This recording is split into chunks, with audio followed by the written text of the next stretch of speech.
update buyrug'i jadvallarni ichidagi ma'lumotlarni o'zgartirish uchun qo'llaniladigan buyruq. Ya'ni oldin bor bo'lgan ma'lumotni qanaqadir darajada o'zgartirmoqchi bo'lsak, biz update buyrug'idan foydalanamiz. Update buyrug'ining umumiy ko'rinishi, umumiy sintaksisi mana shunaqa. Demak, update deb yozar ekanmizda table, ya'ni jadvalning nomini yozar ekanmiz.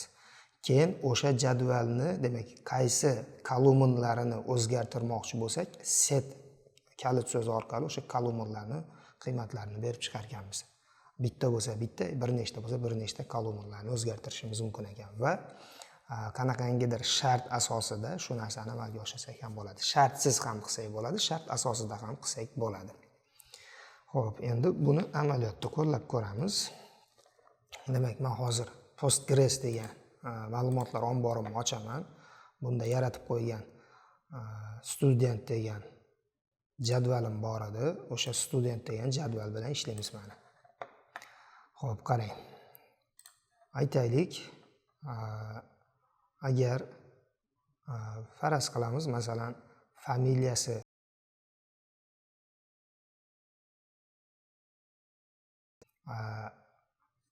nimasinidir o'zgartiramiz. Ya'ni emailini o'zgartiramiz. Ya'ni emailiga boshqa narsa qo'yamiz. Buning uchun, demak, qarang. Men so'rov yozishim uchun endi e'tibor bering. Men hozir xo'p, Postgres degan database-ning ichidaman, ma'lumotlar omborining ichidaman. Agar query tool ochadigan bo'lsam, bu query tool'im aynan Postgres uchun mo'ljallangan bo'ladi mana. Postgres ma'lumotlar ombori uchun. Endi yozaman, demak, update deb yozar ekanmiz. Update. Qaysi jadvalni o'zgartirmoqchiman? Student degan jadvalni o'zgartirmoqchiman. Ushbu jadvalning qaysi ustunlarini o'zgartirmoqchiman? Demak, set derkanmizda, keling shuni pastga yozaman, sal o'qishga qulayroq bo'lishi uchun. Endi e'tibor beradigan bo'lsak, studentda bizada mana ID'si bor ekan, name, surname, email bor ekan. Keling, emailini o'zgartiraman. Set email teng bo'lsin deyman. Aytaylik, test sabachka umail ya'ni mail.ru ga o'zgartirmoqchiman. Mail.ru ga o'zgartirmoqchiman. Endi emailimiz bizada matn edi, ya'ni character varying edi, o'shaning uchun mana bunaqa shaklda qo'yamiz. Agar mana shunaqa qiladigan bo'lsam, studentdagi barcha yozuvlarni, emailini test sabachka mail.ru ga o'zgartirib chiqadi. Hammasini, umuman birortasini ham qoldirmasdan hammasini o'zgartiradi. Endi menga hammasini o'zgartirish kerak emas. Aytaylik, birinchi harfi A dan boshlanadiganlarini, ya'ni ism, qaysi birini ismi, name A dan boshlanadigan bo'lsa, o'shalarni o'zgartirishim kerak. U holda shart beramiz. Shartimizda aytamizki, where name like deyman, name like. Xo'p.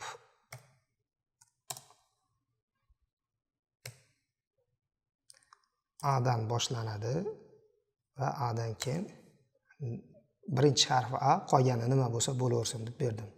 Name like A. Nuqta virgul qo'ydim. Endi buni run qiladigan bo'lsam, qaysi yozuvni name A dan boshlanadigan bo'lsa, o'shani emailini test mail.ru ga o'zgartirib qo'yadi mana. Demak, bittasi update bo'ldi deb bizga ma'lumot berdi. Ko'ramiz, endi tekshirib bittasi update bo'ldimi yoki yo'qmi mana. Xo'p, mana update bo'lgan narsamiz oxirga tushib qo'ydi, mail.ru ga o'zgartirib qo'ydi. Bu bizada update ekan. Endi update ning ikkinchi bir turi bor, bu upsert deb aytiladi. Endi update ning turi emas bu, ya'ni insert ning turi deb aytsak ham bo'ladi. Ma'lumot kiritayotganda qanaqangidir konflikt bo'lib qolsa, ya'ni masalan biz emailni unikal qilganmiz. Endi men yana bitta ma'lumot qo'shyapman-u, o'sha unikal bo'lgan, oldin kiritilgan emailni yana kiritmoqchi bo'lsam, menda unikal xato beradi. O'sha xatolikni bermaslik uchun agar email bor bo'lsa, mana bunaqa qilgan yo'q bo'lsa, mana shuni qo'shib qo'ygin degan ma'noda ishlatiladi. Buni biz upsert deb aytamiz. Mana upsert. Mana umumiy ko'rinishi.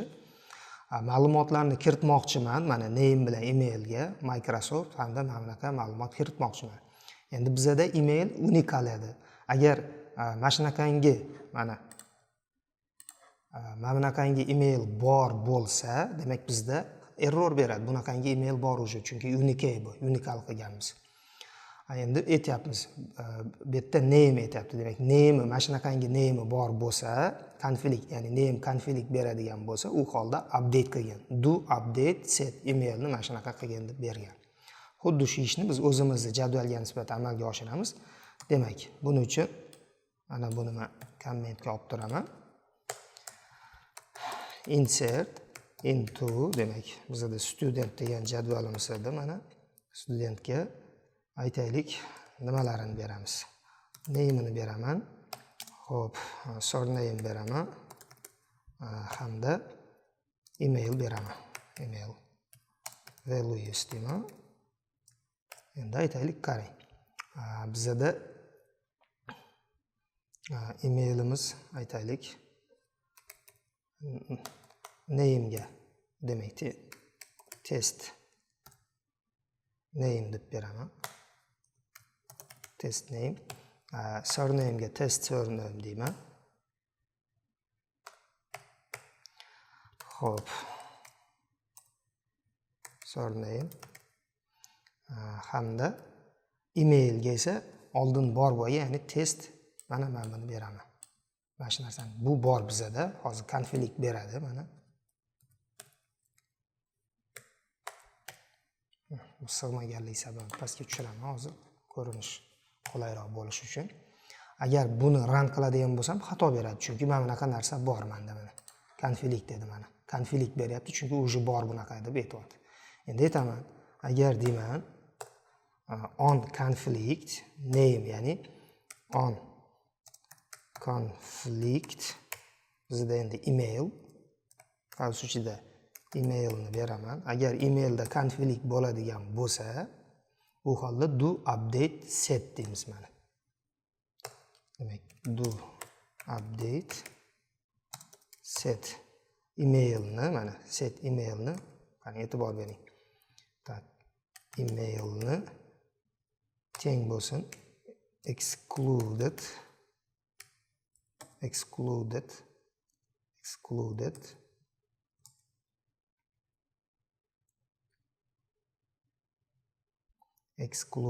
email.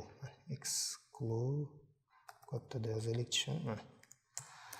Excluded nuqta.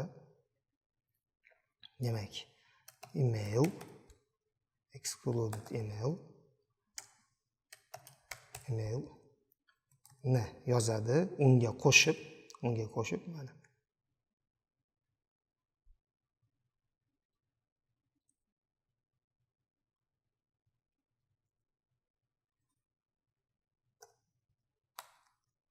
Unga qo'shib qo'ysin. Aytaylik,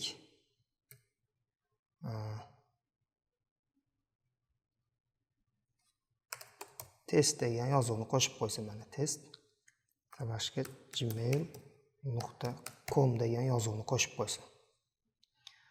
Endi e'tibor bering, excluded degani yangi kelayotgan degani, oldingisini, masalan, o'zida bori degani, bizda nimani o'zidagi studentni emailiga test gmail.com ni qo'shib qo'ygan. Agarda conflict bo'ladigan bo'lsa, mana shunaqa qilib qo'ygan degan ma'noda berdik.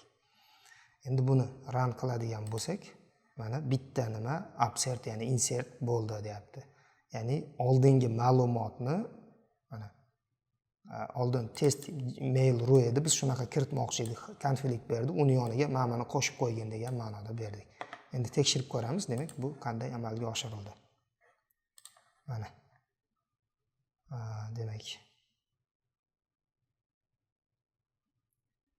biz oldingini o'zgartirib qo'yibmiz. Demak, oldingini emas, hozir yangi qo'shilayotgan ma'lumotni o'zgartirishimiz kerak edi. Yangi qo'shilayotganini excluded deymiz, email. Xo'p. Demak, to'g'ri, chunki bor ma'lumotni emailini o'zgartirib qo'ydik, to'g'ri. Excluded bo'lsa ham o'sha bo'ladi, student bo'lsa ham o'sha, chunki ichidagi ma'lumot bitta narsa bo'lyapti. Test mail edi. Bu demak bizda absert buyrug'i edi. Endi keyingi buyrug'imizga o'tadigan bo'lsak, delete. Umuman olganda jadvallarning ichidagi ma'lumotlarni o'chirishga mo'ljallangan ikkita SQL ning buyrug'i bor. Birinchisi truncate deyiladi. Buni oldingi darsimizda ko'rdik. Ikkinchisi esa delete hisoblanadi. Truncate bu DDL buyrug'iga kiradi, ya'ni data definition language ga. Delete esa DML, ya'ni data manipulation language ga tegishli bo'lgan buyruq hisoblanadi. Endi ikkalasini bir-biridan farqi nimada? Truncate jadvalning ichidagi barcha ma'lumotlarni o'chirish uchun qo'llanadi. Bo'ldi, boshqa uni vazifasi yo'q. Jadvalni ichidagi barcha ma'lumotlarni o'chiradi. Bu birinchi farqi. Delete esa barchasini ham o'chirishimiz mumkin yoki ayrimlarini ham o'chirishimiz mumkin. Ya'ni tanlab o'chirishimiz ham mumkin. Bu birinchi farqi. Endi ikkinchi farqi, truncate'da o'chirilgan ma'lumotni obratniy, ya'ni orqaga qaytarib bo'lmaydi. Ya'ni o'chirishni bekor qilib bo'lmaydi truncate'da o'chirilgan narsani. Delete'da o'chirilgan narsani esa bekor qilishimiz mumkin, ya'ni rollback qilishimiz mumkin. Endi qarang. Buning uchun ikkalasini ishlatib tekshirib ko'ramiz. Mana delete'ni ishlatib ko'ramiz. Asosan ikkita farqi bor ekan. Demak, truncate jadvalning ichidagi barcha ma'lumotlarni o'chirish uchun va o'chirilgan ma'lumotni orqaga qaytarib bo'lmaydi.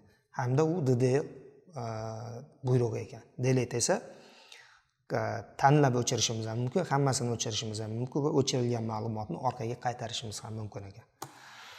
Xo'p, endi aytaylik, men o'chirmoqchiman student jadvalini ichidan, masalan, mana biz kommentga olib turamiz. Student jadvalini ichidan o'chirmoqchiman. Delete qilmoqchiman from student deb beradigan bo'lsam, mana delete from student. Hamma ma'lumotni o'chirib beradi. Jadvalning ichida birorta ma'lumot qoldirmaydi.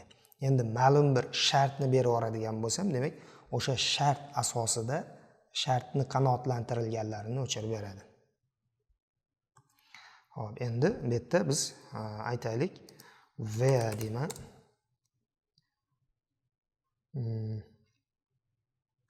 Where name Alisher bo'lganlarni o'chir deyman masalan. Where name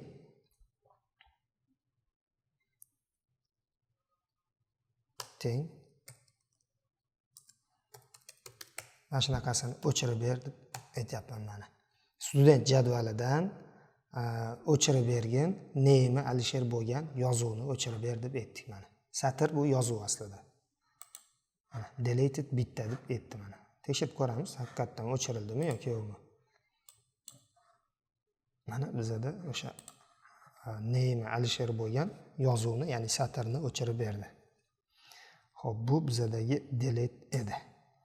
Delete'ni ikkinchi turini ishlatib ko'ramiz, ya'ni delete shartni olib tashlagan holda o'chirib ko'ramiz. Delete from student. Demak, hamma ma'lumotlarni o'chirib berdi mana. Birorta ma'lumot qolgani yo'q endi buning ichida. Mana, birorta ma'lumot qolgani yo'q. Xo'p. Hozir bu yerda rollbackni qo'llasak ishlamaydi, chunki biz уже commit qilib bo'ldik. Commit qilgandan keyin o'chirib bo'lmaydi. Endi delete'ni hozir rollback orqali o'chirishni ko'ramiz. Buning uchun men mana bu ma'lumotlar omborimni ochib olaman, computer DB degan, va endi uning uchun bitta boshqa bir query tool ochaman mana. Demak, object tanlanmagan deyapti. Mana aytaylik, product uchun deylik, mana yangi bitta keling product emas, mana shuni laptop uchun olaylik, mana farqi yo'q mana. Mana shu ma'lumotlar omborini ichidagi biror bir obyektga query tool ochadigan bo'lsak, barchasiga ishlatishimiz mumkin shuni ichidagi. Endi bu yerda qarang. Men birinchi rollbackni qo'llash uchun auto commitni o'chirib qo'yaman mana. Auto commitni o'chirib qo'yaman, qarang. Delete deyman, delete from aytaylik bizda laptopdan. Laptop deyman. Mana. Agar buni bosadigan bo'lsam, e'tibor bering mana. Auto commitni olib qo'ydim. Bosadigan bo'lsam, mana 6 ta o'chirildi deb berdi mana. tekshirib ko'ramiz, 6 ta o'chirildimi yo'qmi mana. Aslida u o'chirilgan ma'lumotni vaqtinchalik table space'da saqlab turibdi. Commit qilganimdan keyin tasdiqlash, ya'ni tasdiqlaganimdan keyin asosiy table space'dagi ma'lumotlarni o'chirib qo'yadi. Endi men uni rollback qilaman, qarang. Hali men commit qilmasdan turib uni rollback qilishim mumkin. Rollback mana. Rollback qiladigan bo'lsam aytadi menga mana. Hozir 6 ta o'chirildi, ya'ni o'chirilgan ma'lumot vaqtinchalik table space'da turibdi. Commitni bossam asosiy table space'dan ham o'chirib yuboradi. Run qiladigan bo'lsak, rollback query returned successfully in 50 sekund ichida successfully o'sha narsa bajarildi. Mana bu queryimiz bajarildi deb aytibdi. Demak, o'chirilgan ma'lumotlarni joyiga qaytarib qo'ydi. Endi men bu nimani tasdiqlashim uchun commit yozuvini qo'yib qo'yishim kerak. Commitni yozadigan bo'lsam, bu mana shu tranzaksiyani oxirgi buyrug'i hisoblanadi. Demak, mana shu narsa bitta tranzaksiya hisoblanadi. Tranzaksiyaning ichidan birortasi bajarilmasa, qolgan hammasi bekor bo'ladi. Run qilaman. Mana o'sha nezavershonniy tranzaksiya, demak, tranzaksiyani yakunlab qo'yganmiz. Commit so'zi tranzaksiyani yakunlash. Endi buni har doim yozib yurmaslik uchun mana bu joydan avtocommit talab qilamiz. Avtocommit tanlangan bo'lsa, rollbackni ishlata olmaymiz, chunki rollback commitdan oldin bo'lishi kerak.